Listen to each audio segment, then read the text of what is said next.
आज का टॉपिक है principle of pre operative and post operative. First of all pre operative का मतलब समझते हैं, ठीक है। प्री का मतलब होता है पहले और ऑपरेटिव का मतलब होता है ऑपरेशन, ठीक है। पोस्ट का मतलब होता है बाद और ऑपरेटिव का मतलब होता है ऑपरेशन, यानी कि ऑपरेशन से पहले। This is called pre operative. Pre operative में हमेशा और हमेशा ऑपरेशन से पहले होगा, ठीक है, बातें। और पोस्ट ऑपरेटिव में क्या होगा कि ऑपरेशन के बाद के बारे में बात करेंगे। तो फर्स्ट ऑफ ऑल मीनिंग समझना बहुत नेसेसरी होता है। अब देखते हैं, pre operative phase is the period in which patient is to be prepared both emotionally and physically for surgery. इसमें कह रहा है कि प्री ऑपरेटिव यानी ऑपरेशन से पहले का जो समय होता है, पीरियड मतलब समय होता है, उसमें क्या होता है कि पेशेंट जो होते हैं, मरीज जो होते हैं, उनको प्रिपेयर किया जाता है, उनको तैयार किया जाता है। किस चीज़ के लिए? तो मेनली तैयार किया जाता है इमोशनली और फिजिकली। इमोशनली का मतलब क्या है कि ऑपरेशन के लिए मानसिक रूप से तैयार हों, ठीक है, उनके अंदर कोई डर नहीं दिखे। मतलब डर तो लगता है इन द सेंस कि ऐसा नहीं हो कि एक्सेप्ट नहीं कर पाए, उनको पता ही नहीं हो कि मेरा ऑपरेशन हो रहा है या नहीं हो रहा है, कितना समय लगेगा, उनको सब कुछ पता हो। इमोशनली वो एकदम स्टेबल हो। फिजिकली मतलब जो भी है एक्सरे वगैरह उनका होता है ऑपरेशन से पहले, तो उसे कहते हैं फिजिकली वो जो है प्रिपेयर हो। वही कह रहा है कि इमोशनली और फिजिकली प्रिपेयर करवाना प्री ऑपरेटिव का ही काम होता है। There are specific principle which must be follow during this new phase. अब कह रहा है कि क्या क्या प्रिंसिपल है जो प्री ऑपरेटिव से पहले जो है होना चाहिए, फॉलो होना चाहिए। तो आज की इस वीडियो में यही टॉपिक है आपका। ये तो मैंने जो है आपको थोड़ा सा इंट्रोडक्शन बताया कि principle of emotional preparation. First of all कह रहा है assess and correct psychological problem of patient of that may increase the risk of. देखिए क्या होता है ना कि अभी हम जो बात कर रहे हैं वो कहीं ना कहीं एक छोटे से बच्चे के बारे में बात करें। अगर बच्चा बहुत छोटा है, उसको नहीं पता है कि ये सर्जरी क्या होता है, ऑपरेशन क्या होता है, डेथ क्या होता है, कुछ नहीं पता है, एनेस्थीसिया क्या होता है, बेहोश कर दिया जाएगा, कुछ नहीं पता होता है। उसको बस इतना पता होता है कि अपनी माँ से दूर हो गए, ठीक है। तो वो उसको फर्स्ट ऑफ ऑल ना बताना है कि भाई एनेस्थीसिया में क्या होगा, ऑपरेशन से पहले तुमको बेहोश कर दिया जाएगा, घबराना नहीं, परेशान मत होना, डरना नहीं। इस तरह से जो है बताया जाएगा उसको, ठीक है। उसको साइकोलॉजिकल यानी कि साइकोलॉजिकली उसको तैयार किया जाएगा, मेंटली वो प्रिपेयर होगा बच्चा, ठीक है। साथ में उसके जो पेरेंट्स होंगे उनको भी बताया जाएगा। और जब भी बच्चे को साइकोलॉजी जैसे कि हम बता रहे हैं, तो हम कर सकते हैं कि मान ली ऑपरेशन थिएटर थोड़ा दिखा देता कि बच्चा डरे नहीं, उसके हाथ में थोड़ा खिलौना उलौना दे दिए, उसे दोस्ती करके उसे प्यार से बातें कर रहे हैं, उसको दिखा रहे हैं, ओरिएंटेशन कर रहे हैं। इससे क्या होगा कि बच्चा को साइकोलॉजिकल प्रॉब्लम नहीं होगा, वो डरेगा नहीं। Patient and significant other should be explain detail about every expect of surgery. कह रहा है कि सर्जरी के बारे में जो कुछ भी है, ठीक है, वो मरीज को यानी कि जो भी चाइल्ड आएगा, साथ ही साथ सिग्निफिकेंट मतलब जो भी इम्पोर्टेंट मेंबर्स हैं उसके साथ, चाहे उसके जो भी पेरेंट्स हैं या फिर अदर जो भी इम्पोर्टेंट मेंबर्स हैं जो उनको लेके आए हैं, उनको जो है क्या करना है, आपको एक्सप्लेन करना है डिटेल में। डिटेल एक्सप्लेन करने का मतलब है कि सर्जरी क्यों की जा रही है, कितने देर का सर्जरी है, बच्चों को कोई दिक्कत तो नहीं होगा, सर्जरी के बाद कोई दिक्कत तो नहीं होगा, कोई कॉम्प्लिकेशन तो नहीं होगा, सर्जरी में कोई कंट्रा इंडिकेशन तो नहीं, यानी कि सर्जरी में जो है होता है ना कि बहुत सारी चीज़ें जो होती है सर्जरी जो है परफॉर्म नहीं कर सकते, कंट्रा इंडिकेशन होता है, सब कुछ जो है डिटेल में आपको एक्सप्लेन करना है। थर्ड कहता है कि management of fears related to surgery is essential, nurses must recognize this fears in children. कह रहा है कि जो डर है ना, डर बहुत नेचुरल चीज़ है जो सर्जरी से पहले आती है, उसका आपको क्या करना है, मैनेजमेंट करना है, ठीक है। जो एक नर्स के लिए बहुत ज़रूरी होता है कि उस डर को क्या करे, रिकॉग्नाइज करे, मतलब पहचाने। बच्चों के अंदर जो डर है उसको रिकॉग्नाइज करे, उसको पहचाने, पहचानने के बाद क्या करे, उसका मैनेजमेंट करे, उस डर का जो है मैनेजमेंट करे, है ना। उसके बाद बात करते हैं parents and child should be give an opportunity to explain their feelings.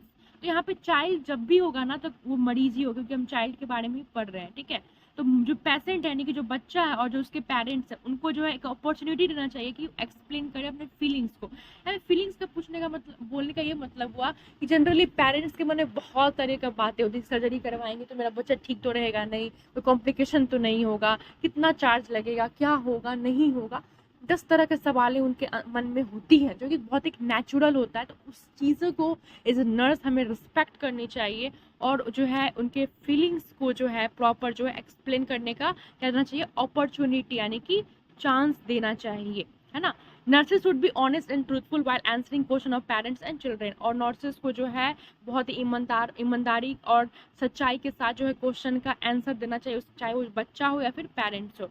But एक मैं बात कहूँगी, कुछ ऐसे क्वेश्चंस होते हैं जिनका जवाब आप नहीं दे पा रहे हो, यानी कि आपको नहीं लग रहा है कि हाँ अगर ये देंगे तो डर जाएंगे ये लोग, तो आप सीधे बोलोगे कि आप जो है फिजिशियन से कांटेक्ट कर लीजिए, ठीक है। बट आपको ऑनेस्ट और ट्रूथफुल को नहीं छोड़ना है। The parents and child should be oriented to recovery room, post operative ward and the equipments there.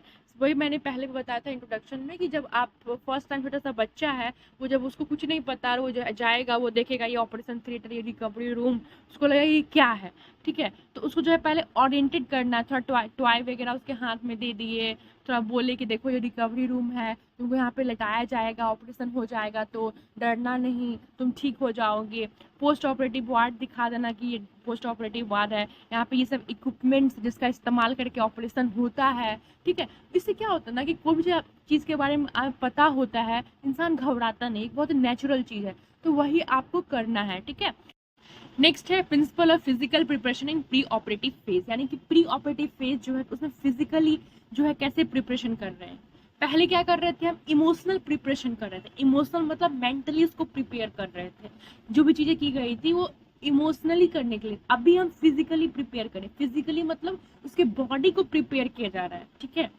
अब फर्स्ट ऑफ ऑल देखते हैं doctor order for pre operative care to be implement, यानी कि डॉक्टर्स ने जो भी बोला है करने को प्री ऑपरेटिव केयर में, वो सब कुछ उसको अप्लाई करेंगे। फर्स्ट सेकंड कह रहा है कि enema is to be administered the night before surgery if order. अगर डॉक्टर ने लिखा है कि सर्जरी से पहले, यानी कि सर्जरी से एक रात पहले जो इनिमा जो है एडमिनिस्टर करना है, अगर डॉक्टर ने ये लिखा है तो इनिमा देना है। क्यों देंगे, क्योंकि इनिमा देने से क्या होता है कि जो कॉन्स्टिपेशन होता है वो नहीं होता है, इवैक्यूएशन अच्छा होता है, स्टूल अच्छे से पास होता है, ठीक है। और स्टूल अच्छे से पास होगा तो क्या होगा कि टाका, यानी कि जो सर्जरी में जो भी स्विचर्स वगैरह होते हैं वो टूटने का डर नहीं होता है। नेक्स्ट करते हैं follow the physician orders for diet, यानी कि डॉक्टर्स ने जो भी डाइट को प्रिस्क्राइब किया उसको फॉलो करना है। Usually parents are to be kept NPO from midnight on ward before surgery. कह रहा है कि सर्जरी होने से पहले, जो सर्जरी से पहले जो मिडनाइट होता है, यानी कि मध्य रात्रि होती है, ठीक है, उसमें एनपीओ यानी कि क्या होता है ना, उसमें ओरली कुछ भी आपको नहीं लेना होता है, ठीक है। कमेंट सेक्शन में कमेंट कीजिएगा एनपीओ का फुल फॉर्म। तो एनपीओ जो है कुछ भी मुंह में नहीं देना है, कुछ भी ओरली नहीं लेना है, मेनली यही बोला जा रहा है। तो अगर डॉक्टर्स ने ऐसा बोला है, जो भी डाइट को उन्होंने कहा है फॉलो करने के लिए, उसको क्या करना है, फॉलो करना है। Bath should be given to the child in the morning to make the skin free of micro organism. कह रहा है कि बच्चे को जो है नहला देना है ऑपरेशन से पहले, ताकि उनका जो स्किन है वो माइक्रो ऑर्गेनिज्म से फ्री हो सके, ताकि कोई फर्दर इन्फेक्शन नहीं हो सके। कह रहा है कि make the child where clean cloth hospital gown after bath, मतलब कि नहाने के बाद, ठीक है, जब बच्चा को आप नहला दोगे तो आपको साफ सुथरा हॉस्पिटल का जो गाउन आता है, ठीक है, उसको पहना देना है। फिर कह रहा है legal consent must be sign by the guardian of the child, यानी कि बच्चे का जो भी गार्जियन है, जो उसको लेके आया है, जो भी सर्जरी के लिए परफॉर्म करवाने के लिए लेके आया है, उसका प्रॉपर जो है क्या करना है, लीगल कंसेंट, मतलब कि एक रिटन होता है, डॉक्यूमेंट्स होता है। आप लोगों ने सीरियल मूवी वगैरह में भी देखा होगा, ठीक है, और नर्स तो आपने हॉस्पिटल में भी देखा होगा, तो वो जो है लिखवा लिया जाता है कि हाँ हम ऑपरेशन करवा रहे हैं ये वो। तो वही कह रहा है कि लीगल कंसेंट लेना बहुत ही ज़्यादा नेसेसरी हो जाता है। अब क्या कह रहा है कि all the laboratory report should be attach to the patient files and sent with patient to the operation theatre. कह रहा है कि पेशेंट का जो भी लैबोरेटरी रिपोर्ट है, क्योंकि हमने बताया कि फिजिकल प्रिपरेशन है, फिजिकल प्रिपरेशन है, बॉडी से रिलेटेड है, तो हम लैबोरेटरी टेस्ट करेंगे, सिटी स्कैन होता है, एमआरआई होता है, फिर जो भी होता है, इलेक्ट्रोलाइट टेस्ट होता है, बॉडी में कौन कौन सा इलेक्ट्रोलाइट सब कुछ बैलेंस तो है ना, ब्लड टेस्ट, मतलब जो भी है वो सब कुछ जो है, कौन सा ब्लड ग्रुप है, जो भी लैबोरेटरी टेस्ट किया गया है, उस पेशेंट का एक फाइल होता है, पेशेंट फाइल आप सभी जानते होंगे, ठीक है। तो पेशेंट के फाइल में वो सब जो है जमा करके एक जगह रखना है, और उसके बाद उसको ऑपरेशन थिएटर में जो है क्या करना है, उस फाइल को रख देना है, ठीक है। Vital science will be checked and recorded in patient file. उस पेशेंट का जो फाइल है, ठीक है, जिसमें लेबोरेटरी रिपोर्ट था, उसमें जो है प्रॉपर जो वाइटल साइन जो है चेक होना चाहिए, और उसमें सब कुछ लिखा हुआ होना चाहिए। Administer pre operative medication as prescribed by the doctor, यानी कि डॉक्टर ने जो भी प्रिस्क्राइब किया है मेडिसिन ऑपरेशन से पहले, कि हाँ उसे ऑपरेशन से पहले बहुत सारे कुछ मेडिसिन खाने होते हैं, ठीक है, उसके बाद जो है सर्जरी परफॉर्म की जाती है, तो वो जो भी मेडिसिन है वो जो है सब कुछ जो है एडमिनिस्टर कर देना है, यानी बच्चे को दे देना है, मरीज को दे देना है। Send the child to the OT with identification band tie on. अब क्या करना है, जब बच्चा को आप ओटी यानी ऑपरेशन थिएटर में सेंड कर रहे हो, ठीक है, तो आइडेंटिफिकेशन बैंड होता है, ठीक है। तो यानी आइडेंटिफिकेशन बैंड होता है, तो उससे जो है पता चलता है कि हाँ ये मरीज वही है। जैसे कि फाइल, पेशेंट का जो फाइल है उसमें नंबर रहता है, फिर उस बैंड में भी नंबर है, तो उससे मैच करता है। नहीं तो क्या होगा ना, हो सकता है कि कहीं सर्जरी करना है और किसी अदर बच्चे का सर्जरी हो गया हो, तो बहुत बड़ी प्रॉब्लम हो जाएगी। तो इस बातों को ध्यान में रखते हुए क्या करना है, आइडेंटिफिकेशन बैंड जो है उसको टाई कर देना है, बांध देना। अब देखते हैं कि इमीडिएट पोस्ट ऑपरेटिव, यानी ऑपरेशन हो गया, सर्जरी हो गई, सर्जरी परफॉर्म हो चुकी है, तुरंत हम क्या देते हैं, care. And operation bed should be kept ready to receive the patient after surgery, यानी कि पहले से ही जो है एक बेड को रेडी करके रखना है कि सर्जरी के बाद जो पेशेंट आएगा उसको रिसीव करना है, ठीक है। उसके लिए प्रॉपर क्या करना है, बेड को जो है तैयार रखना है। सेकंड कह रहा है कि monitor the indicators of haemodynamic stability including blood pressure, peripheral oxygen saturation, heart rate, respiration and temperature. ये सब जितना भी सारी चीज़ें हैं जो इंडिकेटर्स होती हैं, हेमोडायनेमिक स्टेबिलिटी बोलते हैं, इकट्ठा इसको जो है हीमोडायनेमिक स्टेबिलिटी कहते हैं, ठीक है। तो इसको क्या करना है, मेजर करते रहना, ठीक है। Maintain patient airway by keeping the child in side line position, उसे बच्चे को साइड लाइन पोजिशन देना। साइड लाइन पोजिशन को हम लोग कहते भी हैं अगर आम भाषा में कि करवट, एक करवट की ओर, तो साइड लाइन पोजिशन देना है, ठीक है। क्यों, क्योंकि पेशेंट का जो एयरवे है ना वो सही है, पैटेंट हो है। पैटेंट का मतलब समझते हैं, ओपन हो, ठीक है। तो ओपन हो, इसके लिए जो है ज़रूरी है। Replacement of fluids in post operative period is, यानी कि फ्लूइड्स का बहुत सारे ऐसे फ्लूइड्स होते हैं जो चढ़ाए जाते हैं ऑपरेशन के बाद, ठीक है। तो वो सब जो है वो सब केयर करना है। Essential to ensure adequate hydration of the body, यानी कि बॉडी डिहाइड्रेट नहीं हो, क्योंकि सर्जरी हुई है उतना देर से बॉडी में कोई फ्लूइड नहीं गया है ना। तो और सर्जरी में फ्लूइड्स रिमूव भी होते हैं, इसीलिए जो है हमें मेंटेन करके रखना है। Maintain intake and output chart, intake output chart लेना है। इनटेक का मतलब हुआ कितना पानी लिया, मतलब जितना फ्लूइड्स लिया, आप फ्लूइड्स बोल सकते हो मेडिकल टर्म में। और आउटपुट का मतलब है कि जो भी वो लिया वो कितना, मतलब वो एक्सेल किया यूरिन के थ्रू। नेक्स्ट है restrain the child to prevent any injury to dislodging and intravenous drainage tube dressing etcetera. यानी रिस्ट्रेन पर मैंने कितनी अच्छी वीडियो बनाई थी, आप लोगों ने बहुत प्यार भी दिया, तो आप रिस्ट्रेन जरूर देखना। तो रिस्ट्रेन, बच्चे को जो ना रिस्ट्रेन करना है, यानी कि जैसे बहुत सारे रिस्ट्रेन यूज करते हैं। जैसे मान लीजिए कि बच्चा को हम आईवी लगा रहे हैं, ठीक है। तो आईवी लगा रहे हैं तो बच्चा क्या करेगा, मान लीजिए कि आपने रिस्ट्रेन नहीं किया। रिस्ट्रेन का मतलब होता है एक तरह से आम भाषा में समझिए तो बांध देना, ताकि मूवमेंट नहीं हो सके। अब मान लीजिए कि आप हाथ में कैनुला लगाए हैं, ठीक है, ड्रेनेज ट्यूब वगैरह लगा हुआ है, ड्रेसिंग वगैरह हो चुका है, और बच्चा जो है हाथ को ही, मान लीजिए हाथ में कैनुला है, उसको जो है नोज की तरफ जो है ऐसे रगड़ने लगा, कुछ टच करने लगा, तो प्रॉब्लम हो जाएगी ना। तो उसको रिस्ट्रेन कर देता है कि हाथ का मूवमेंट ही नहीं होगा, तो बच्चा का जो है हेड पे या नेक पे, मान लीजिए हेड का सर्जरी हो गया, ठीक है। उसमें मैंने बहुत अच्छे समझाया कि हेड की सर्जरी हो गई है, और मान लीजिए कि हेड की सर्जरी में जो है बच्चा माथा को पावर छू रहा है, टच कर रहा है, तो क्या करेंगे, हैंड को इमोबलाइज कर देंगे। तो इसलिए रिस्ट्रेन का यूज़ करते हैं। अब देखते हैं कि पेशेंट नील पर ओरली टिल हर रिगेन्स कॉन्शियस, यानी कि जो है आप क्या करना, जब पेशेंट जो है कॉन्शियस हो जाए, आपको देखना है कि पेशेंट जो है कॉन्शियस हुआ है नहीं हुआ, क्योंकि एनेस्थेसिया वगैरह देने से अनकॉन्शियस हो जाता है। तो कॉन्शियस पेशेंट हुआ है या नहीं हुआ है, ठीक है।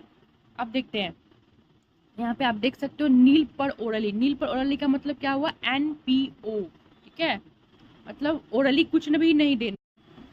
तो कह रहा है कि keep monitoring the vital sign, यानी कि आपको वाइटल साइन को क्या करना है, फर्स्ट ऑफ ऑल मेजर करना है, ठीक है। लाइक 24 घंटे के अंदर आपको क्या क्या मॉनिटर करना है ऑपरेशन के बाद।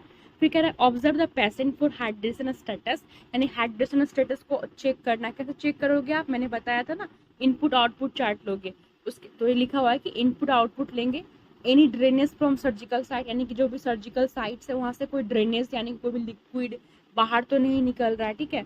उसके बाद ड्रेसिंग ऑन सर्जिकल साइट, जो सर्जिकल साइट है वहाँ पे क्या करेंगे, ड्रेसिंग, यानी होता है ना 2 दिन 3 दिन पे ड्रेसिंग हम लोग चेंज करते हैं पेशेंट का, तो ड्रेसिंग चेंज करेंगे। Return of bowel sound, bowel sound जो है वो प्रॉपर आ रहा है नहीं आ रहा है। Level of consciousness, level of consciousness पे मैंने बनाया था ना ग्लासगो कोमा स्केल वीडियो, तो वही चीज़ है, ठीक है। लेवल ऑफ कॉन्शियसनेस को चेक करेंगे। कह रहा है कि administer the medication like antibiotics and analysis as prescribed, अगर डॉक्टर्स ने प्रिस्क्राइब किया है किसी एंटीबायोटिक्स का या फिर एनालिसिस का, तो हम क्या करेंगे, प्रॉपर जो एडमिनिस्टर करेंगे। फिर कह रहा है dressing of operative site should be done using strict aseptic techniques. Aseptic techniques का मतलब क्या हुआ कि फ्री फ्रॉम माइक्रो ऑर्गेनिज्म, ऐसे टेक्निक्स का इस्तेमाल करके हम जो है ऑपरेशन का ड्रेसिंग करते हैं, ठीक है। Provide IV fluid still paralytic ileus disappears and bowel sound return, start with sips of water after peristalsis begin. कह रहा है कि आईवी फ्लूइड्स को देंगे, ठीक है। क्यों देंगे? क्योंकि बाउल साउंड जो है प्रॉपर आ जाए, और जब देंगे ना तो क्या होगा कि और जब उसको पानी पीना होगा तो सिप सिप करके पिए, जैसे हम लोग चाय पीते ना चूस की लेके, लाइक दैट, उस तरह से कर करके पीना है। Maintain the personal hygiene of the child, बच्चे का जो भी हाइजीन है, पर्सनल हाइजीन, उसको जो है मेंटेन करना है, क्योंकि वो सर्जरी से परफॉर्म हुआ है तो हो सकता है बेड पे है तो परफॉर्म नहीं कर पाएगा अपना डेली जो भी हाइजीन है उसको आपको मेंटेन करना है। Insert adequate rest sleep and comfort, देखना है कि प्रॉपर वो रेस्ट कर रहा है नहीं, प्रॉपर स्लीप ले रहा है या नहीं, कंफर्ट उसको है या नहीं, ठीक है। फिर कह रहा है simple nursing intervention like early ambulation and active और passive exercise help in reducing the risk of, देखिए एक्टिव एंड पैसिव एक्सरसाइज करवाना है पेशेंट को, ठीक है। एक्टिव पैसिव एक्सरसाइज करने का मतलब जैसे अगर मान लिया कि कोई चेस्ट का ऑपरेशन हो तो कफिंग वगैरह होता है ना, coughing exercise, deep breathing exercise आपने सुना होगा, चेस्ट फिजियोथेरेपी, तो ये सब को कहते हैं, इस सब को कहते हैं पैसिव एक्सरसाइज, ठीक है। तो आई होप आपको वीडियो अच्छा लगा होगा। और आपको वीडियो में कोई प्रॉब्लम है तो कमेंट सेक्शन में कमेंट कीजिएगा, मेरे इंस्टाग्राम पे कमेंट कीजिएगा, आपको कोई टॉपिक चाहिए तो भी आप कमेंट कीजिएगा। और मैं आपसे एक रिक्वेस्ट करना चाहूँगी कि अगर आपको अच्छा लगता है तो कुछ नहीं, एक लाइक कर दीजिए और चैनल को सब्सक्राइब कर दीजिए, क्योंकि मैं सिलेबस के अकॉर्डिंग पीडियाट्रिक्स का हर एक वीडियो ला रही हूँ कंटेंट के साथ, और प्रॉपर जो है अच्छी अच्छी बुक्स का कंटेंट मैं आपके सामने ला, ताकि आपके एग्जाम्स में साथ ही आपका नॉलेज भी अच्छे से इम्प्रूव हो सके, है ना। Thank you.